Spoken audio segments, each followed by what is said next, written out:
सक्षमता परीक्षा का खुला राज और आवेदन को लेकर शिक्षक परेशान। नमस्कार और आदाब आप तमाम दर्शक बंधुओं को। मैं हूं एसके चौधरी। साथियों, एक बार फिर से आप सभी के बीच हाजिर हूं बिहार में आयोजित सक्षमता परीक्षा से संबंधित तमाम मुद्दों को लेकर। इन तमाम मुद्दों में आज के वीडियो में हम खुलासा करेंगे कि सक्षमता परीक्षा आयोजन का सरकार की मंशा क्या है और इसके पीछे का राज क्या है।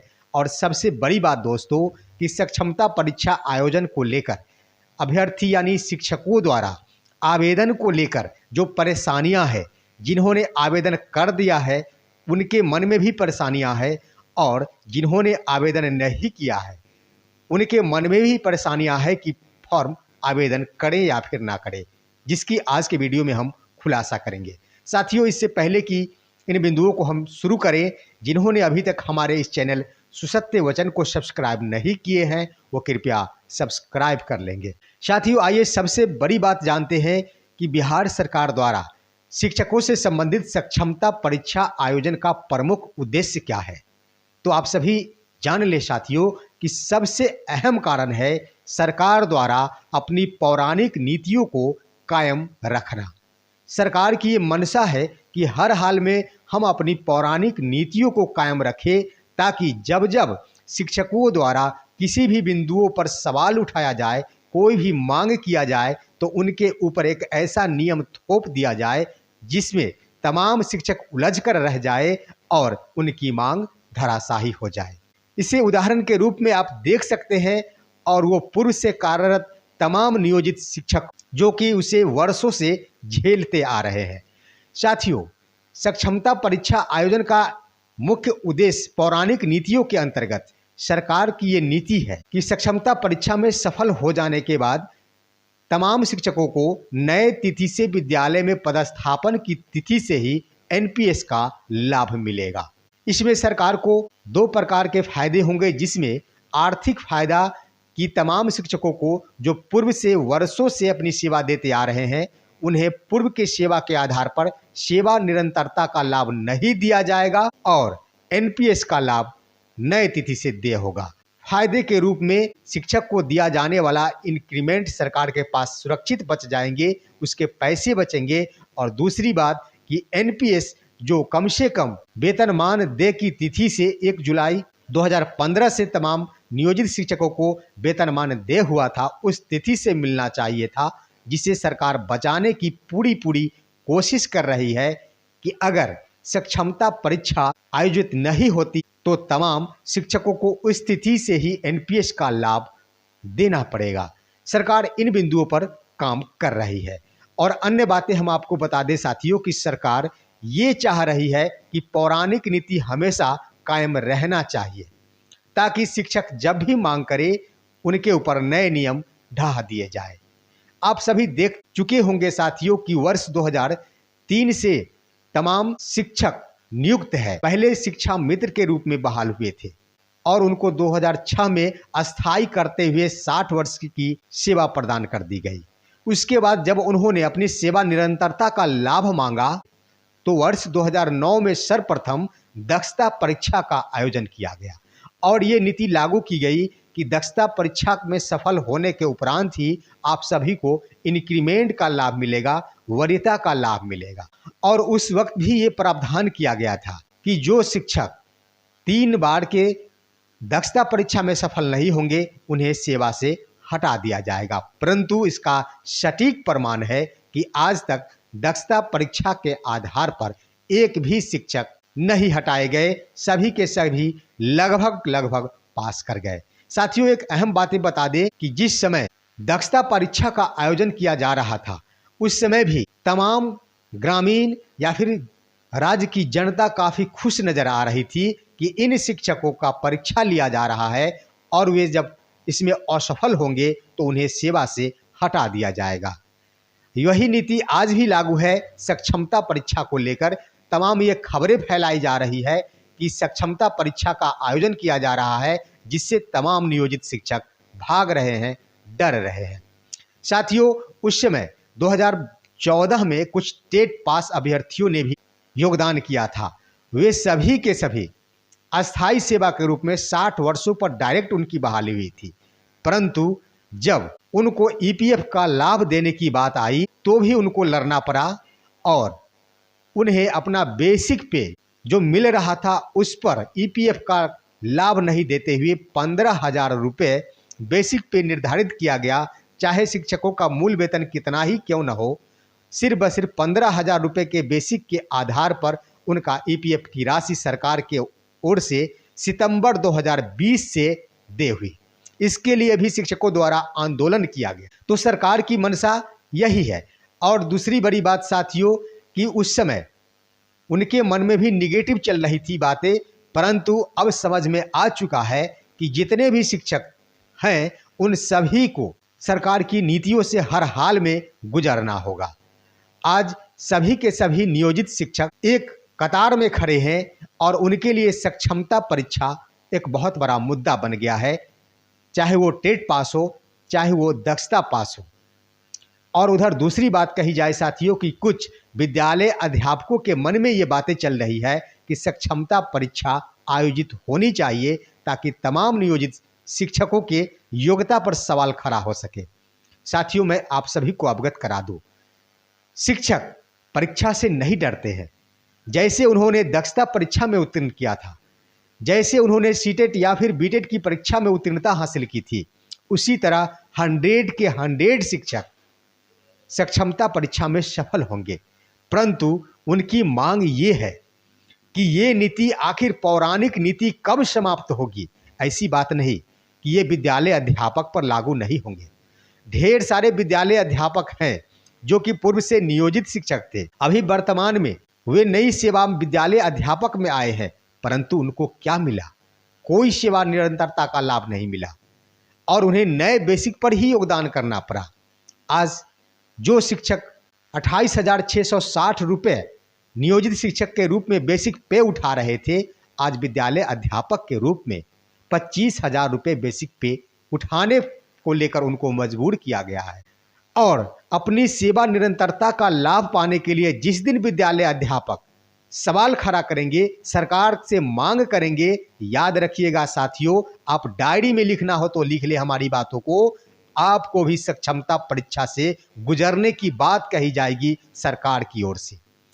क्योंकि सरकार जिस नीति को अपनाती है उस नीति पर लगातार चलते रहती है। आप साथियों गौर करें कि विद्यालय अध्यापकों की तो नियुक्ति कर दी गई, लेकिन उनका सेवा संहिता का क्या हुआ? आखिर शिक्षक को अध्ययन अवकाश कितने मिलेंगे?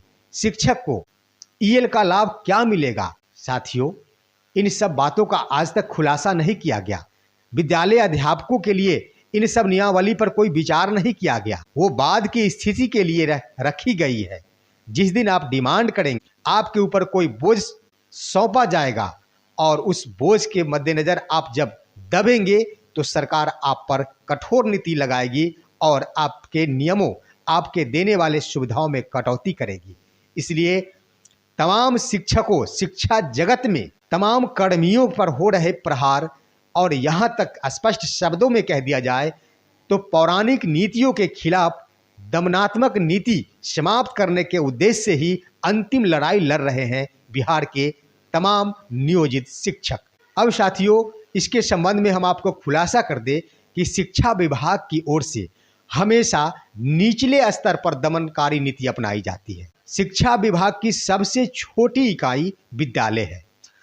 और आप देख ले साथियों कि किसी भी विभाग में अगर ट्रांसफर या फिर पोस्टिंग की बात होती है तो सबसे पहले ट्रांसफर राज्य स्तर के पदाधिकारियों की होती है, उसके बाद जिला स्तर के पदाधिकारियों की होती है, उसके बाद ही सबसे अंत में प्रखंड स्तर या फिर पंचायत स्तर के कर्मियों की पदस्थापन यानी ट्रांसफर होता है, स्थानांतरण होता है। लेकिन अभी वर्तमान की स्थिति क्या है? आपने देखा होगा साथियों कि नवंबर 2023 में ये पत्र जारी किया गया था कि 3 साल से जमे हुए तमाम शिक्षा विभाग के कर्मियों का स्थानांतरण किया जाएगा। आज तक वो स्थानांतरण नहीं हुआ। आप देख सकते हैं जितने भी प्रखंड संसाधन केंद्र हैं वहाँ सभी के सभी पूर्व से कार्यरत 3 साल नहीं 5 साल और 10-10 सालों से जमे हुए कर्मी आज भी वहाँ कार्य कर रहे हैं। उसके बाद साथियों आप जिला शिक्षा कार्यालय को देख सकते हैं।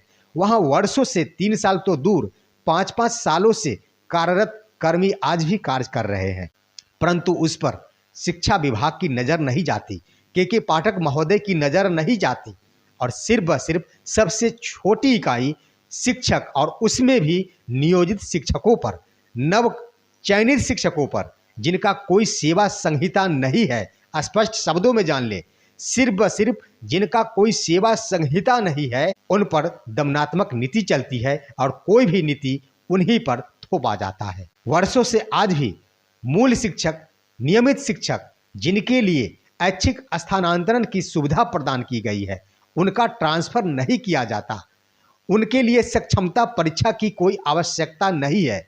सोचने वाली बात है कि अगर योग्यता का सवाल उठाना होता सरकार को, तो हर हाल में उनकी भी सक्षमता ली जाती, जो कि नियमित शिक्षक के रूप में प्रधानाध्यापक है या फिर सुप्रीम कोर्ट के माध्यम से 34,540 के रूप में कार्यरत है या फिर अनुकंपा के रूप में कार्यरत है या फिर बीपीएससी के द्वारा भी वर्ष 1994 वर्ष 2000 के अंतर्गत बहाल है, उन पर भी सवाल की जाती, परंतु उन पर सवालियां नहीं उठाए जा रहे हैं।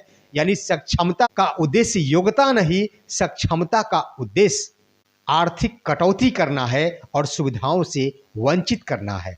हर हाल में नियमित शिक्षकों की सेवा संहिता है, इसलिए उनके ऊपर कोई भी नियम कानून नहीं थोपा जा सकता। मांग इसी की जा रही है, तमाम विद्यालय अध्यापकों के लिए भी सेवा संहिता जारी होना चाहिए और नियोजित शिक्षकों को अपने पूर्व के वेतनमान के आधार पर वर्ष 2015 की तिथि से ही राजकर्मी घोषित कर देना चाहिए। इसीलिए सक्षमता परीक्षा का बहिष्कार किया जा रहा है तमाम नियोजित शिक्षकों की ओर से। अब आइए साथियों, हम जानते हैं कि हमारे बिहार के नियोजित शिक्षक जिन्होंने सक्षमता परीक्षा के लिए आवेदन कर दिए हैं और जिन्होंने नहीं किए हैं, उन दोनों के मन में कई सवालें उत्पन्न हो रही है। तो सबसे पहले जिन्होंने आवेदन नहीं किए हैं उनके बारे में हम बता दें।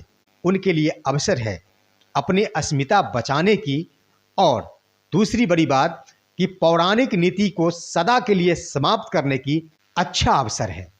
आखिर उस समय भी प्रावधान लागू किया था कि दक्षता परीक्षा में असफल व्यक्तियों को हटा दिया जाएगा। साथियों, आज तक किसी ने नहीं हटा। 100% शिक्षक सफल हो गए।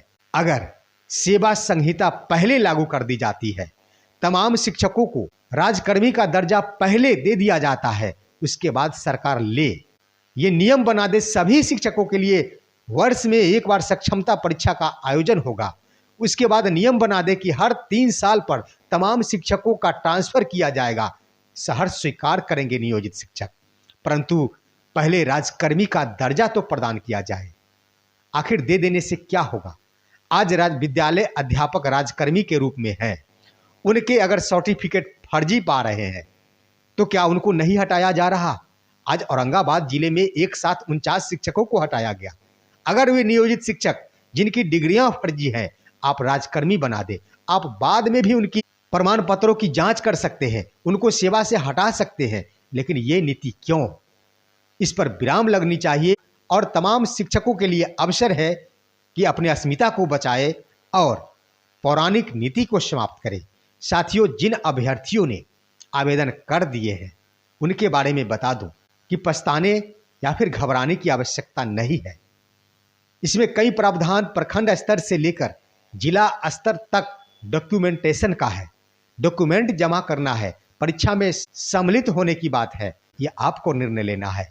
अस्मिता को बचानी रखनी है या फिर सदा के लिए हर एक मांगों के ऊपर एक से बढ़कर एक अपने ऊपर नियम को लागू करवाना है। ये तमाम उन शिक्षकों को सोचना है जो सक्षमता परीक्षा में भाग लेना चाह रहे हैं या फिर आवेदन कर दिए हैं। अन्यथा आपके पास ढेर सारे विकल्प हैं। अभी भी तमाम नियोजित शिक्षकों का साथ दे या फिर सिर्फ व सिर्फ अपनी इच्छा और अपनी महत्वाकांक्षा का साथ दे। साथियों, ये थी अहम बातें। आप हमारे इस वीडियो को लाइक करेंगे, आप हमारे इस वीडियो को तमाम दोस्तों के पास शेयर कर देंगे और अच्छे से कमेंट करेंगे कि इसके संबंध में आप सभी का क्या कहना है। हम फिर मिलेंगे आपसे अगले वीडियो में। तब तक के लिए कहते हैं जय हिंद, जय भारत दोस्तों।